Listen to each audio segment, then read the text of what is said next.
Olá pessoal, professor Michel, a questão 43 da prova da ETEC do primeiro semestre de 2024. Vamos fazer a leitura aqui do enunciado. Além da Amazônia Verde, o Brasil tem uma área oceânica que totaliza 4,5 milhões de quilômetros quadrados, chamada Amazônia Azul. Então temos essa área oceânica aí. Ela é rica em biodiversidade marinha e ela se estende de norte a sul em toda a costa brasileira. A Amazônia Azul tem muitos depósitos minerais que possuem petróleo e calcário. O principal componente do calcário é o carbonato de cálcio, que é um sal formado por átomos de carbono, oxigênio e cálcio. Então, está citando aqui da Amazônia Azul, a biodiversidade marinha dela. Fala também da questão dos componentes que existem em minerais ali, petróleo e calcário. E o principal composto do calcário está ligado ao carbonato de cálcio, que vai ter 3 elementos importantes químicos aí, pessoal: carbono, oxigênio e cálcio. Vamos ver aqui as alternativas. Assinale a alternativa que apresenta a fórmula principal do componente do sal mencionado no texto. Então aqui eu tenho essas letras que eu coloquei. C de carbono, o elemento carbono é a letra C, o elemento cálcio são as letras Ca e o oxigênio é o elemento O. Vamos ver dos três qual combina aqui com as alternativas do texto. Então nós temos A, CaO. Então aqui não serve porque Ca é cálcio, O é oxigênio, está fora. B, Na2O, também está fora, não tem nada a ver aqui. Na não existe nessa lista. Letra C, CaC2, aqui está faltando oxigênio, não serve também, está errado. Letra D, CaCO3, aqui cita os 3 elementos, né? C de carbono, Ca de cálcio e O de oxigênio. E a E que fica aqui, NaC2, mais um que está fora. Então, analisando todas as letras aqui dos elementos químicos, a única alternativa que tem as 3 letras é a letra D, CaCO3. Então, resposta correta, letra D de dado.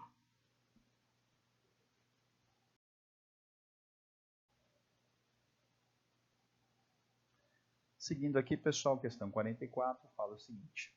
A questão 44 cita sobre o petróleo. Então, o petróleo é extraído, ele é separado em diferentes frações por meio de um processo que nós chamamos de destilação fracionada. Dessas frações, nós temos vários combustíveis, como gás natural, gás liquefeito de petróleo, gasolina e diesel. Aqui eu coloquei ao lado um recorte mostrando sobre isso. Aqui você tem aqui uma torre de destilação fracionada, com todos os elementos que são produzidos aqui. Esses quadrinhos verdes e amarelos aqui mostram produção de vários itens que nós usamos aí. Gasolina, diesel, o gás liquefeito de petróleo, o gás natural, etc. Voltando aqui nas alternativas, fala assim, que esses combustíveis que nós citamos são eles: fósseis, portanto de fonte renovável, fósseis, portanto de fonte não renovável, não fósseis, portanto de fonte não renovável, animal, portanto de fonte renovável, e vegetal, portanto de fonte não renovável. Aqui são questões bem confusas, tem que olhar com bastante atenção. Eu expliquei aqui no recorte o que é combustível fóssil. São recursos que resultam através da decomposição de organismos vivos, como plantas e animais, em milhões de anos. Então, passou-se milhões de anos, animais e plantas que morreram sofrem uma decomposição aí, o qual vai gerar o quê? Os combustíveis fósseis, certo? Então, combustível fóssil vem da decomposição de organismos que se decomporam há milhões de anos. Nós vamos ter aqui como exemplos dos principais combustíveis fósseis: o petróleo, o gás natural e o carvão mineral. Importante também ressaltar que a diferença entre energia renovável ou fonte de energia renovável e não renovável é o quê? A fonte de energia renovável são recursos que se regeneram rapidamente, o nome já está entregando aí, é renovável, né? E existe a fonte de energia não renovável. São energias que são limitadas e têm dificuldade ali para se renovar. Então, podem até se esgotar, certo? A fonte renovável está presente em vários recursos que a gente tem. Água dos rios, vento, sol, marés, ondas, calor da terra, matéria orgânica, etc. Certo? Nós temos as fontes não renováveis, que elas têm aí outras origens, que são diferentes aí. Quais são elas? São Petróleo, gás natural, carvão mineral, urânio, plutônio. Todos esses elementos são fontes não renováveis. Difícil renovação, praticamente ali se esgotam, não vão ter uma fácil renovação. Então, essa é a diferença de renovável para não renovável, ok? Então, aqui, voltando à questão número 44, fazendo uma análise aqui de todas as questões. Então, primeira coisa, você sabe que as produções de petróleo, né, a extração, melhor dizendo, de petróleo, ele vai originar o quê? De um combustível fóssil. Então, você vai eliminar todas as outras que falam que não é fóssil, ou que é animal e vegetal, elas ficam fora. Então, C, D e E estão fora. Já não tem sentido falar sobre essas alternativas. Fica duas. A letra A, fóssil, portanto, de fonte renovável, e letra B, fóssil, portanto, de fonte não renovável.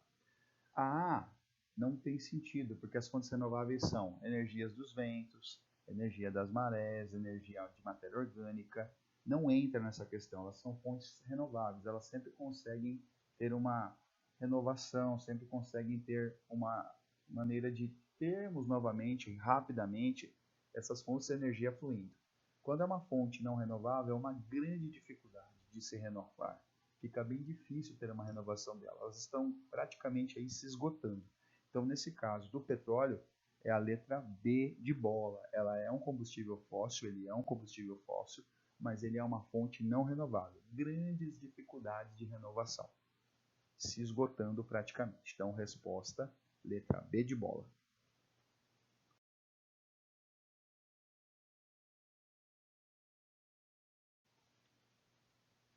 Aqui vamos lá, a última questão dessa prova do primeiro semestre de 2024. Pessoal, fala de um texto aqui, vamos fazer uma leitura, destacar os pontos principais. As coloridas rãs da família Dendrobitidae, naturais da Amazônia, são considerados animais mais tóxicos ou venenosos da Terra. Possuem um veneno potente em sua pele, o qual deriva de sua alimentação, pois essas rãs comem formigas, ácaros ou besouros, que por sua vez alimentam de fungos venenosos. Então é uma rã muito tóxica e venenosa que se alimenta de animais ou insetos, no caso, né, que se alimentam ali de fungos que têm veneno. Uma espécie em particular da família são as rãs flecha dourada, as quais produzem uma potente neurotoxina considerada cerca de 8.000 vezes mais letal que o veneno de uma jararaca. Então, existe uma rã aí com um veneno muito letal. Essas rãs provocam envenenamento do tipo passivo por compressão, ou seja, eliminam o veneno quando são pressionados pelo predador. Então, se um predador pressionar com a boca ali essa rã, ela vai eliminar esse veneno. Segundo o biólogo David Nelson, os animais denominados venenosos têm glândulas de veneno, mas não possuem um aparelho inoculador, dentes ou ferrões. Por isso, provocam envenenamento passivo por compressão, rãs, por contato, taturana ou por ingestão, peixe baiacu. Então, animais que não têm condições, mesmo tendo venenos, mas não têm condições de inocular o veneno, liberam esse veneno, pessoal, através de situações passivas. Pode ser por compressão, como as rãs aí que você ouviu, o contato, como a taturana, ou quando acontece uma ingestão, que é pelo baiacu. Ok? Por outro lado, animais peçonhentos produzem ou modificam algum veneno e possuem alguma estrutura para injetá-lo em sua presa ou predador, como por exemplo algumas espécies de serpentes, cascavel de jararaca e de escorpiões, de aranhas, de himenópteros, abelhas, formigas e vespas, dequilópodes, lacraias, entre outros. Então nós temos aqui uma informação que animais que têm as suas, eles são peçonhentos, né? Eles conseguem injetar o veneno através de uma ação contra a presa ou contra o predador. Vamos entender melhor essa informação aqui no próximo slide, pessoal.